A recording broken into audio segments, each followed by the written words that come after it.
Hello दोस्तों, कैसे हैं आप सभी। आप सभी का ही हार्दिक स्वागत और हार्दिक अभिनंदन करती हूँ मैं प्रीति मंडियाल, इंडिया के सबसे पहले पॉकेट फ्रेंडली चैनल और ऐप पॉकेट पढ़ाई पर। दोस्तों, आज हम आगे बढ़ेंगे एंड जो हम कैंटरबरी टेल्स पढ़ रही हैं चौसर का, जिसके तहत हमने बहुत खूबसूरती से कैंटरबरी टेल्स के जो सारे करैक्टर्स हैं वो फिनिश कर लिए हैं।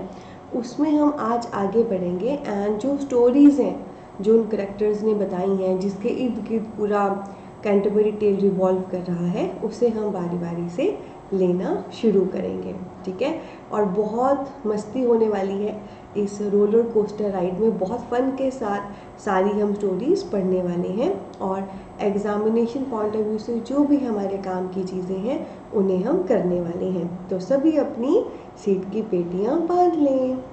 ओके, तो ये हैं हमारे सारे कैंटरबरी टेल के करैक्टर जो जा रहे हैं। ठीक है जी, और जो रुके हैं एक जगह पे जहाँ पे रुककर उन्होंने रेस्ट किया और हमें ऑसम ब्लॉसम स्टोरीज सुनाई। तो दोस्तों, जो हमारी टेल्स हैं कैंटरबरी की, इसमें मैं सबसे पहले आपको बता देती हूँ कि एग्ज़ाम में प्रश्न कैसे आते हैं।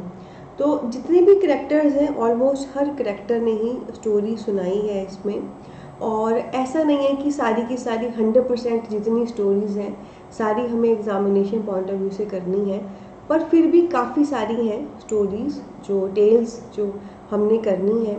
तो हम बेसिकली इन स्टोरीज़ को कैसे करेंगे, हमने ना इन नोट्स में स्टोरीज़ को बांट दिया है कि कौन सी सेंट की स्टोरी है, कौन सी रोमांटिक स्टोरीज़ हैं। मतलब जैसे जॉनर होते हैं ना, जैसे आपकी मूवीज़ होती है, कौन सी हॉरर है, कौन सी थ्रिलर है, कौन सी रोमांटिक है, तो वैसे ही इसमें जो टेल्स हैं उसको हमने प्रॉपर अलग अलग जॉनर में बांट दिया है, जिससे ये नोट्स बहुत इफ़ेक्टिव हो जाएंगे जो मैं आपको पढ़ाने वाली हूँ। उसके बाद अलग अलग जॉनर में हम बांट दिया है हमने सब टेल्स को, और हर टेल में जो भी एग्जामिनेशन पॉइंट ऑफ व्यू से करने की चीज़ है, जैसे कि स्टोरी लाइन है, मेन करेक्टर हैं, थीम है, या कुछ भी और ऐसी खास बातें जो एग्जामिनेशन पॉइंट ऑफ व्यू से करनी है, वो मैंने इसमें कवर करा दी है। ठीक है, तो जैसे हमने पीछे करेक्टर पढ़े थे, तो उसमें बेसिकली करेक्टर की क्या फिजिकल लुक है, क्या क्या उनका प्रोफेशन है, क्या उनकी नेचर है, वो हमने पढ़ा था। वैसे ही इन टेल्स को हम बेसिकली अलग अलग भागों में बांट देंगे जॉनर में, डिपेंडिंग अपॉन द कंडीशन की उनकी मेन थीम क्या है, और उनमें करेक्टराइजेशन, स्टोरी लाइन और एग्जामिनेशन पॉइंट ऑफ व्यू से जो भी करने वाला है उसे करेंगे। ठीक है, तो ये एक इंट्रो मैंने दी कि हमने क्या करना है और कैसे करना है, और कैसे जो मैं आपको पढ़ाने जा रही हूँ वो इंडिया का one of the best content है। ठीक है, क्योंकि बहुत अच्छे से कंटेंट मैंने डिवाइड किया है और पढ़ाने में भी अपनी पूरी जान लगा दूंगी। तो आइए करना शुरू करते हैं कैंटरबरी टेल्स। तो दोस्तों, सबसे पहले इस लेक्चर में जो टेल्स मैं कवर करूंगी that will be romance tales और रोमांटिक टेल्स। मैंने अभी ही आपको बताया कि काफ़ी सारी कहानियाँ हमने करनी है और कहानियों को हमने अलग अलग जॉनर में बांट दिया, जैसे रोमांटिक है, सेंट है, फैबुल ऑफ सेंट, और वो आगे आती जाएंगी। फिलहाल हम जो भी रोमांस टेल्स हैं, रोमांटिक टेल्स हैं, जिसमें भी प्यार, इश्क, मोहब्बत की बात हो रही है एज अ थीम, उन टेल्स को हम लेंगे। ठीक है, तो आइए करना शुरू करते हैं। दोस्तों, इन रोमांस टेल्स में सबसे पहले जो टेल मैं आपको सुनाऊंगी वो है नाइट की टेल। अगर आपको याद हो, नाइट सैनिक था, है ना, जो करेक्टर है इसका, और मैंने आपको बताया भी था पिछले लेक्चर में, इसने सबसे पहले ही कहानी सुनाई थी और इसकी कहानी सबसे बेस्ट भी थी। Night one of the best character भी है कैंटरबरी टेल का, बहुत जेंटलमैन, बहुत वाइज, काफ़ी वर्दी एंड काफ़ी नोबल इंसान बताया गया है, और इसकी टेल भी सबसे बेस्ट थी। ठीक है, और जो सुपर का प्राइज़ है कि जिसको मैंने आपको बताया था ना कि कंपटीशन करवाया था होस्ट हेरी बेली ने, कि सब बैठेंगे और सब एक एक करके कहानी सुनाएंगे, जिसकी कहानी बेस्ट होगी उसको सुपर का प्राइज़ मिलेगा, बेस्ट डिनर का प्राइज़ मिलेगा, तो वो इनको ही मिला था। ठीक है, नाइट की खास बात क्या है, जो सबसे पहली टेल है वो इन्होंने ही सुनाई थी दोस्तों, और ये एक रोमांस टेल है। इसमें जो मेन करेक्टर है वो है पालामॉन, आर्साइट और इमाइली, ये यहाँ पे मेन कैरेक्टर हैं। पालामॉन, आर्साइट और इमाली। तो पालामॉन और आर्साइट मेल है और इमाइली नाम से आपको पता लग रहा है फीमेल है। पहले ना मैं थोड़ी कहानी आपको इसकी बताती हूँ, काफ़ी प्यार भरी रोमांटिक स्टोरी है, एंड फिर बाकी जो पॉइंट्स हैं मैं आपसे शेयर करती हूँ। तो कहानी क्या है दोस्तों, पालामॉन और आर्साइट चचेरे भाई भी होते हैं, ब्रदर्स होते हैं चचेरे, और सैनिक होते हैं। तो इनका जो विरोधी देश होता है, उनके सैनिक इन सैनिकों को पकड़ के ले जाते हैं। जैसे ना एक बॉर्डर पे एक के सैनिक है, दूसरे के सैनिक है, तो ये दोनों सेना में थे और दोनों ब्रदर्स भी थे। तो ये कहीं होते हैं एंड जो अपोजिट देश होता है वहाँ के सैनिक इनको पकड़ के ले जाते हैं अपने साथ, ठीक है, कि ऑब्वियसली विद्रोही देश के सैनिक है, ले जाते हैं और इनको जेल में बंद कर दिया जाता है। और ये जो इमाइली है, तो जिस जेल में उनको बंद किया जाता है, जिस देश के मतलब बंद किया जाता है, उसके राजा की ये क्या बोलेंगे, वाइफ की बहन लगती है, उसकी साली लगती है इमाइली। तो जब पालामॉन और आर्साइट जेल में बंद होते हैं, उसके पीछे ही गार्डन होता है, वहाँ पे ना इमाइली नॉर्मली घूम फिर रही होती है। तो दोनों ही जैसे ही इमाइली को देखते हैं, दोनों को ही ना बहुत प्यार हो जाता है, इमाइली से बहुत अफेक्शन हो जाती है। और दोनों ही भाई भी हैं, दोनों ही विरोधी देश के सैनिक भी हैं, दोनों ही अभी बंदी भी हैं, और दोनों को ही इससे प्यार हो जाता है। पर प्यार ऑब्वियसली इनके अंदर ही होता है, कुछ कर तो सकते नहीं, राजा की साली है वो। फिर एक दिन जो राजा है वो एक काइंड ऑफ स्वयंवर कराता है अपनी साली के लिए, जिसमें वो कहता है सभी सैनिक आपस में लड़ेंगे और जो भी सैनिक सबसे एंड में जीतेगा उसके साथ वो इमाइली की शादी कर देगा, ठीक है। तो पालामॉन और आर्साइट चाहे बंदी थे, पर ये भी सैनिक होते हैं, तो इनको भी मौका मिलता है उस कंपटीशन में उतरने का, और भी बहुत सारे लोग उस कंपटीशन में पार्टिसिपेट करते हैं। तो फाइनली एंड होते होते पालामॉन और आर्साइट सबको हराते जाते हैं, और एंड में फाइनली यही दो बच जाते हैं, ठीक है। इनमें से कोई एक जीतता जिसको इमाइली का हाथ मिलता, और उन दोनों में दोस्तों फाइनली फिर पालामॉन जीतता है, आर्साइट मर जाता है और पालामॉन को इमाइली का हाथ मिल जाता है। तो आप देख सकते हैं प्यार वाली स्टोरी है। वो कहानी है ना, वो कहावत है, एक अनार 100 बीमार। तो यहाँ पे एक अनार 100 बीमार तो नहीं है, एक अनार 2 बीमार है। एक इमाइली के लिए 2 पर्सन लगे हुए हैं, पालामॉन आर्साइट, पर फाइनली पालामॉन को इमाइली मिल जाती है। तो इस प्रकार से कहानी है, ये मैंने आपको शॉर्ट में सुनाई है। अगर आप खुद पढ़ने जाओगे आपको इतना टाइम लगेगा, तो वही तो फ़ायदा है, यहाँ पे आओ और बिल्कुल इफेक्टिव नोट्स पाओ। तो पालामॉन आर्साइट इमाइली इसके कैरेक्टर्स हैं, इस प्रकार से स्टोरी लाइन है, और फाइनली पालामॉन को आर्साइट मिलती है। इसके अलावा दोस्तों इसमें बेसिकली 2200 से ऊपर आइएम्बिक पेंटामीटर लाइंस है, यानी कि काफ़ी लंबा ये वर्क है। 2200 से ऊपर आइएम्बिक पेंटामीटर लाइंस है। पिछले क्लास में आपको याद होगा मैंने सिलेबल एंड एक्सेंट आपको घर से सर्च करने को दिया था, जो लिटरेरी टर्म है। अब मैं आपको यहाँ पर आज घर से सर्च करने को दे रही हूँ आइएम्बिक पेंटामीटर, कि ये क्या होता है, ठीक है। तो हाँ, नाइट टेल में 2200 से ऊपर लाइंस हैं और सारी की सारी आइएम्बिक पेंटामीटर में है। तो आपने जाके सर्च करना है आइएम्बिक क्या है, पेंटामीटर क्या है। और ख़ास बात, जो बोकेशियो है हमारे इटली के राइटर, उनका वर्क है टेसिडा, उससे ये इंस्पायर होके लिखा गया है। दोस्तों चौसर का जो कैंटरबरी टेल है, नो डाउट उसके इंग्लिश फेस का वर्क है। ये सारा वर्क इंग्लिश लैंग्वेज में है, ठीक है, उसका अपना वर्क है। और कैंटरबरी टेल इसमें मेन वर्क है, जो इतना बड़ा वर्क है, इसमें इतनी सारी स्टोरीज हैं। It is not a single literature, it is a bundle of literatures, मतलब बंडल है, बहुत सारी स्टोरीज हैं। तो काफ़ी सारा वर्क इसका इंस्पायर है कहीं ना कहीं से। तो ये स्पेसिफिक जो टेल उसने नाइट की यहाँ पे सुनाई है, वो बोकेशियो के टेसिडा से इंस्पायर है, ठीक है। तो इस प्रकार से ये पहली टेल हमने कर ली रोमांस के तहत। खास बातें मैंने आपसे शेयर की, थीम, स्टोरी लाइन और सब शेयर कर लिया, ठीक है। आइए अब आगे बढ़ते हैं। उसके बाद दोस्तों नेक्स्ट नंबर पे अब करेंगे स्क्वायर की टेल। स्क्वायर कौन था, जो नाइट का बेटा था ना, छोटे से कद का, मैंने बताया था, कर्ली हेयर है, बांसुरी बजाना पसंद है एंड म्यूज़िक कंपोज करना पसंद है, जिसको लगता है मुझे कोई भी लड़की मिल जाएगी। तो उसने जो टेल सुनाई है उसमें बाकी चीज़ें करने की जरूरत नहीं है, बस आपने दो बातें उसमें ध्यान रखनी है। पहला तो ये उसकी जो टेल थी वो अनफिनिश्ड रह गई थी, स्क्वेयर अपनी कहानी पूरी नहीं कर पाया था। और दूसरा, उसमें एक फीमेल फैल्कॉन का जिक्र है। फैल्कॉन होता है एक विशाल पक्षी, बहुत बड़ा पक्षी, तो इसमें एक फीमेल फैल्कॉन का जिक्र है, एक फीमेल विशाल पक्षी का जिक्र है। तो स्क्वेयर कौन है? नाइट का बेटा। स्क्वेयर की टेल कैसी है? रोमांस टेल, नाइट की तरह ही। क्या इसकी टेल फिनिश हुई थी? नहीं, ये अनफिनिश रह गई थी। और इसमें किसका जिक्र है? फीमेल फैल्कॉन का। और फैल्कॉन क्या होता है? एक विशाल पक्षी, तो इसमें एक बड़े फीमेल विशाल पक्षी का जिक्र है।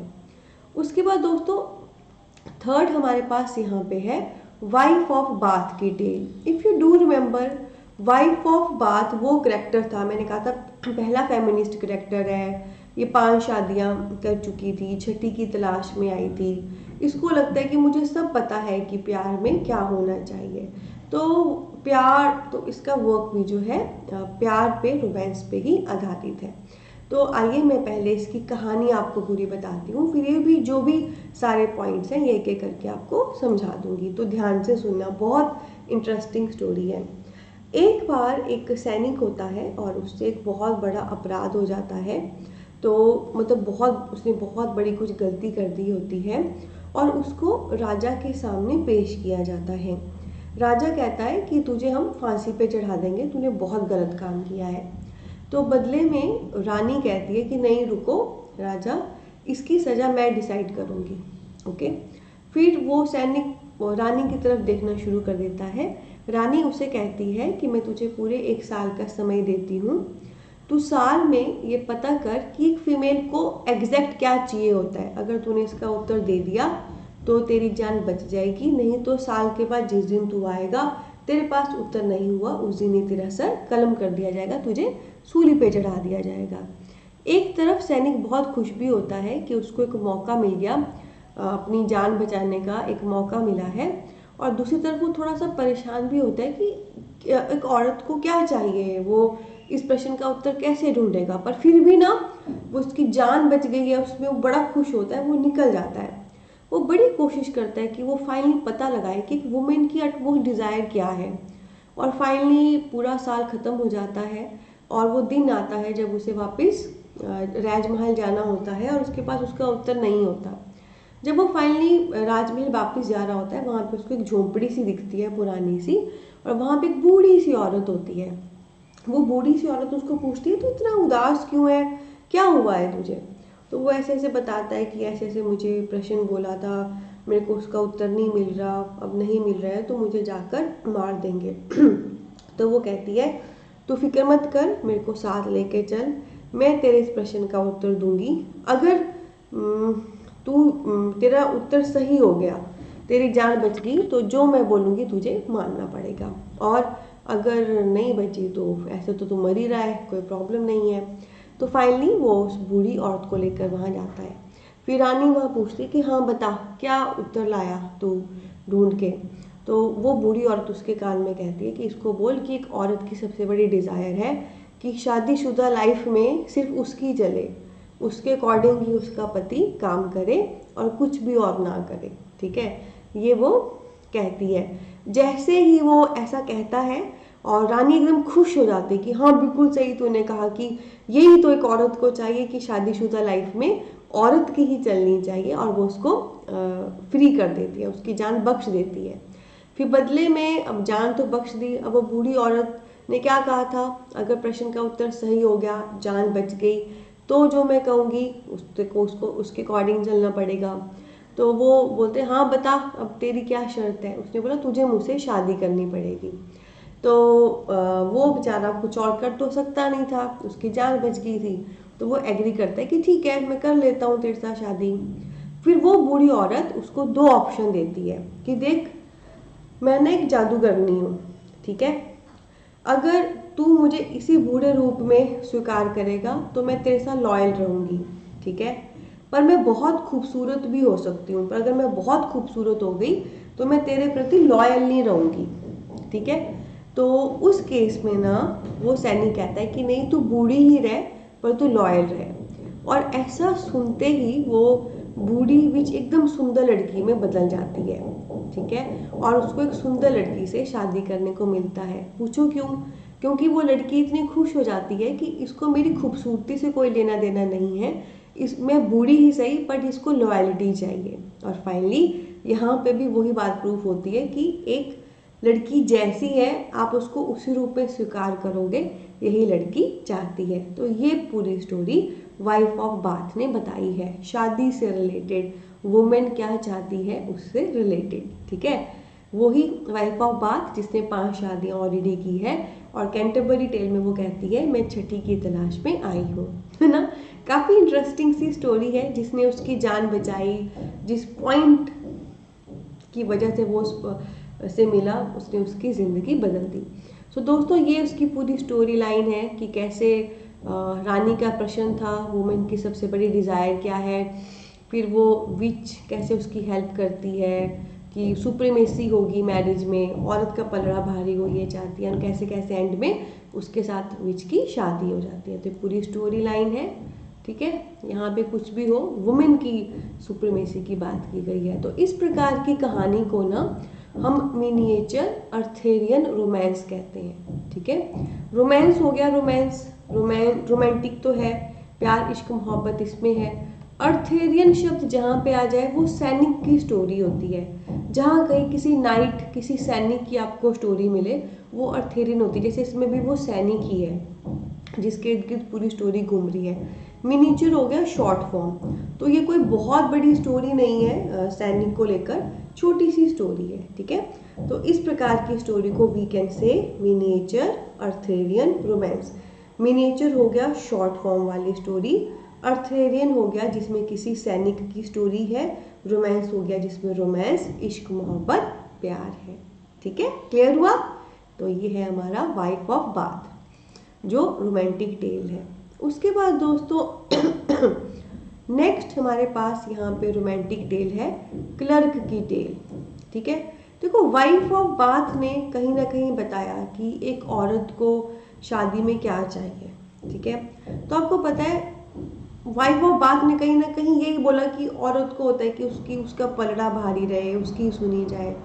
तो उसी के ही रिस्पॉन्स में ना जो ऑक्सफोर्ड का क्लर्क था, जिसे अगर मैंने आपको याद हो मैंने आपको बताया था काफ़ी नोबल सा वो पर्सन था, प्रॉपर उसने अच्छे कपड़े पहने होते थे, पॉइंट टू पॉइंट बात करता था। तो जो वाइफ ऑफ बाथ ने बताया ना उसकी ही बात का रिस्पॉन्स क्लर्क देता है, क्योंकि वाइफ ऑफ बाथ जब अपनी स्टोरी बताती है एंड में बड़े उससे कहती है कि ये होती है, इससे शादी चलती है, जब औरत की चले तो शादी चलती है, ये उसने बड़े इससे कहा था, ठीक है। तो उसी का रिस्पॉन्स जो है क्लर्क ने अपनी टेल के माध्यम से दिया था कि एक्चुअली में शादी कैसे चलती है।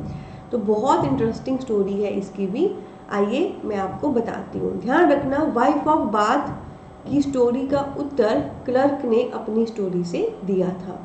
वाइफ ऑफ बाथ में भी शादी का मेंशन है और क्लर्क की टेल में भी शादी का मेंशन है, पर शादी में क्या वाकई ज़रूरी है वो पर्सपेक्टिव डिफरेंट है। तो आइए मैं आपको क्लर्क की टेल बताना पहले अच्छे से शुरू करती हूँ, फिर ये सारे पॉइंट्स हम देख लेंगे।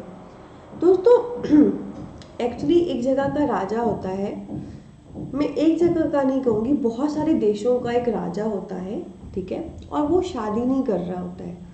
तो उसके जो भी सारे मंत्री लोग होते हैं एंड ऑल वो बड़े परेशान होते हैं कि अरे ये शादी ही नहीं कर रहा है, अगर ये शादी नहीं करेगा तो वंश आगे नहीं बढ़ेगा, तो आने वाले समय में इतने बड़े किंगडम का क्या होगा, इतने बड़े देशों के समूह का क्या होगा।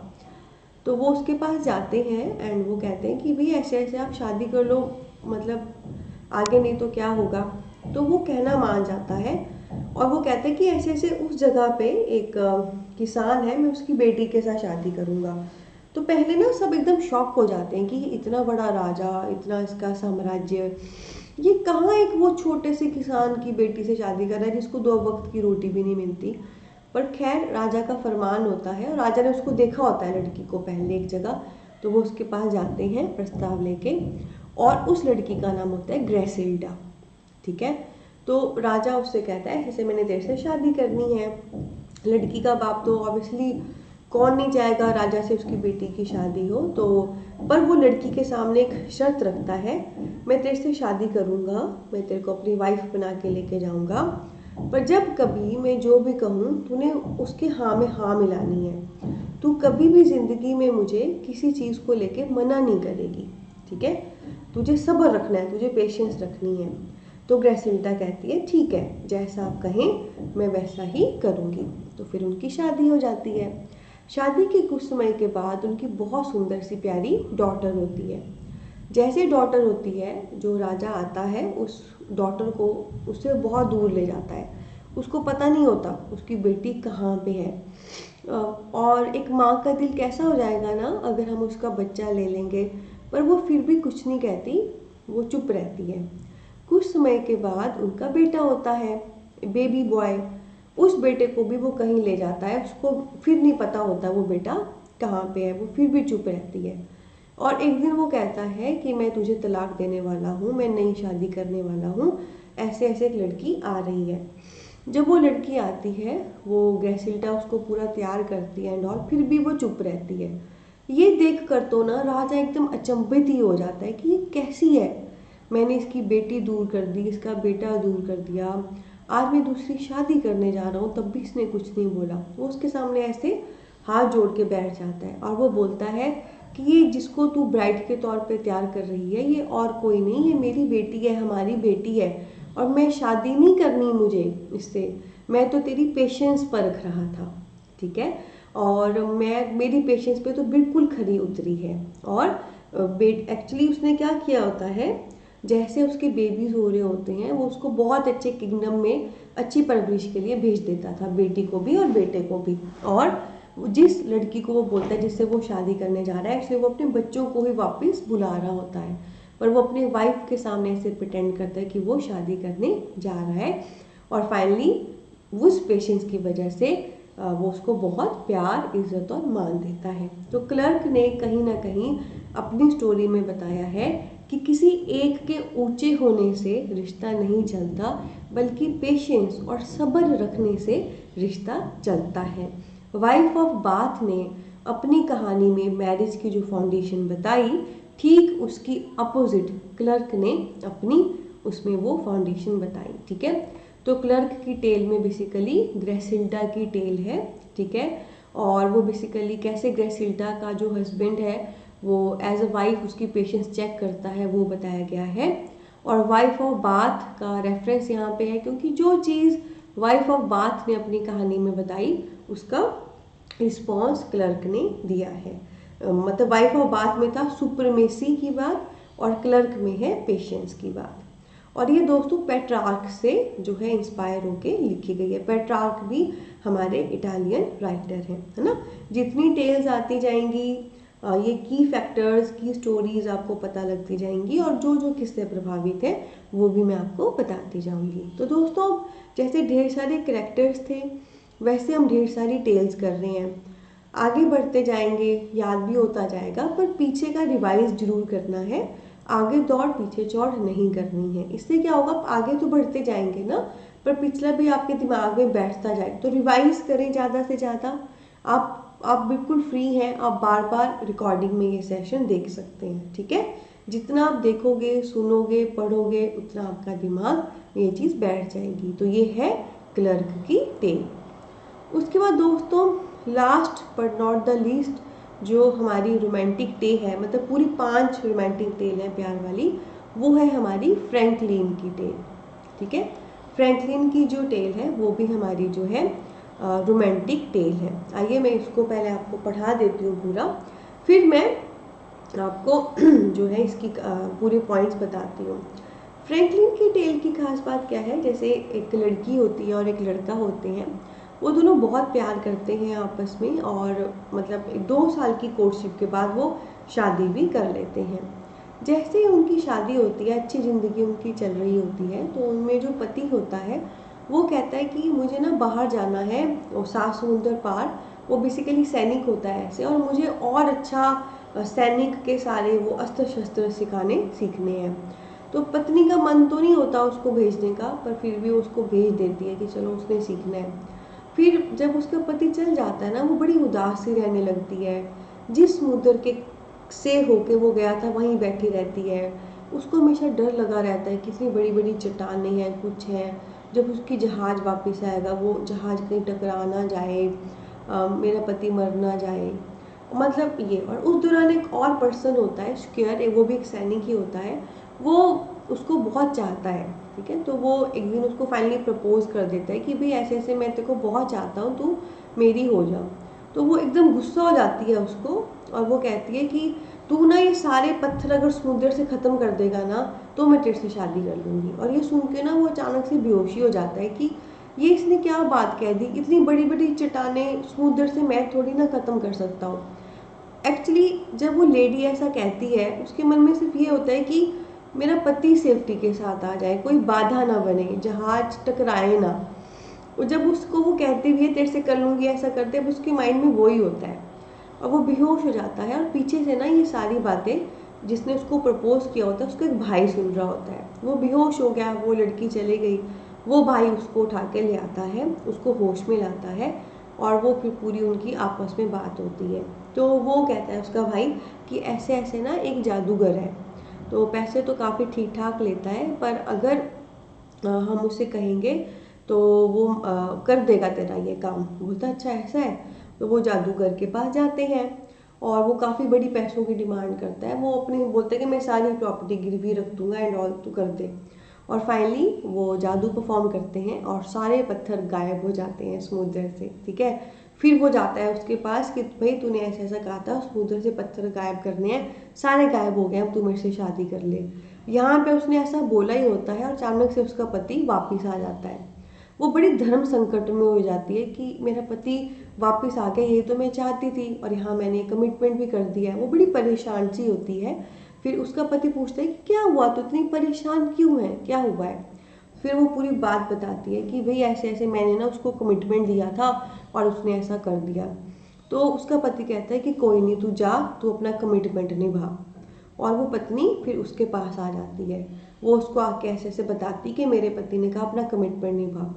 ये सुन के उसको इतना ज़्यादा, उसको जिसने जादू करवाया होता है एंड ऑल, वो इतना इंस्पायर होता है। वो कहता है कि नहीं, मैं तुम दोनों के प्यार के बीच में नहीं आऊँगा, तुम जाओ, ठीक है। वो जैसे उसके पति ने सेक्रीफाइस किया उसके वचन के लिए, यहाँ पे ये सेक्रीफाइस करता है, अपने प्यार को वापस भेज देता है। और बाद में तीसरे नंबर पे वो जाता है जादूगर के पास, कैसे ऐसे भाई तू पैसे ले ले जितना तूने काम किया। तो वो बोलता है भी हाँ भी तो होगी तुम्हारी सेटिंग जिसके लिए तूने कराया था। बोलते नहीं, ऐसे ऐसे मैंने उसको ना वापस भेज दिया। तो वो जादूगर इतना इंस्पायर होता है कि इसने कितना बड़ा सेक्रीफाइस किया है, अपनी सारी प्रॉपर्टी इसने दे दी, और फिर भी वो तो फाइनली वो उससे कुछ नहीं लेता, वो भी एक सेक्रीफाइस करता है, ठीक है। पति ने सेक्रीफाइस किया, अपनी पत्नी को भेजा, तू वचन निभा। उस पर्सन ने सेक्रीफाइस किया, हालांकि उसने इतना खर्चा कर दिया है, सब कुछ दांव पे लगा दिया है, तब भी उसने अपने प्यार को वापस उसके पति के पास भेजा। और वो जादू सेक्रीफाइस करता है जादूगर, वो कोई पैसे ही नहीं लेता। तो इस प्रकार से ना ये स्टोरी है, मतलब इसमें आपको सुपर नेचुरलिज्म, जादू एंड ऑल देखने को मिलेगा। तो ये थी दोस्तों फ्रैंकलिन की टेल। इसको हम ना ब्रिटोन ले कह सकते हैं। ब्रिटोन ले होते हैं जैसे अगेन सैनिक, सैनिकों की कोई कहानी, तो सैनिक ही है ना इसमें, जो जिसके साथ शादी हुई है, जो हस्बैंड है वो भी सैनिक है, और जो बाद में अप्रोच कर रहा है वो भी छोटा मोटा सैनिक है। तो ये बेसिकली तीन ही पात्र हैं, वाइफ, उसका हस्बैंड, और जो उसके प्यार में पड़ता है स्केयर जादूगर, और ऑल भी इसके पात्र हैं।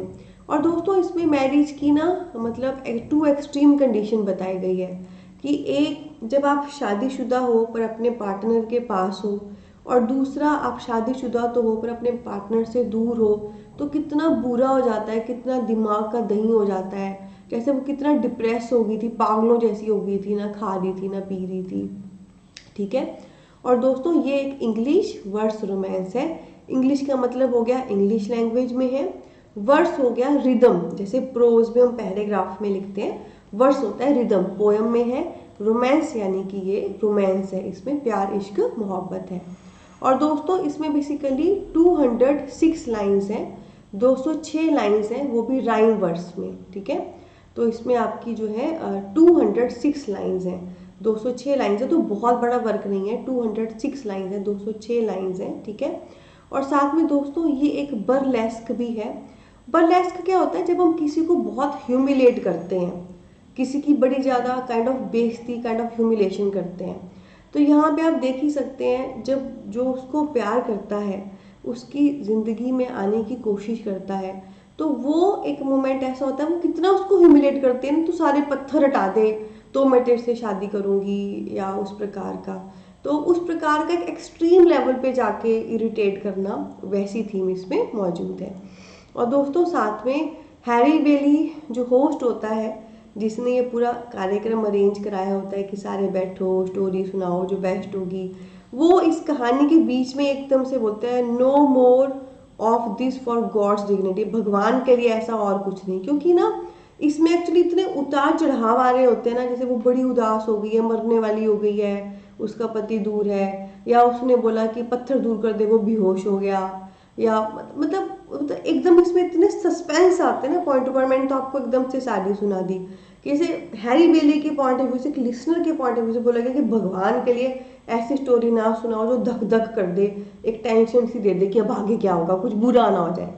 जैसे जब हम कोई मूवी देखते हैं तो कई बार ऐसा होता है ना कि कोई हमको दुख ना, मतलब दुख ना हो, कोई मर ना जाए, वो वाली चीज़। ठीक है, तो यहाँ पे दोस्तों बर्लेस्क ये टर्म आपने पूरी देखनी है एंड ऑल। तो ये सारी स्टोरी है और ये सारे इसके खास फीचर्स हैं, ये हर एक पॉइंट एक एमसीक्यू है। ठीक है, पेपर में आ सकता है। तो ब्रिटॉन लेको बर्लेस्क, आप उसको और भी जहाँ कहीं भी आपको लगे ना कोई टर्म आ रही है, कोई कॉन्सेप्ट आ रहा है, जहाँ कहीं भी आपको लगे, तो आप उसको ज़्यादा एक्सप्लोर कर लो, उसको गूगल कर लो।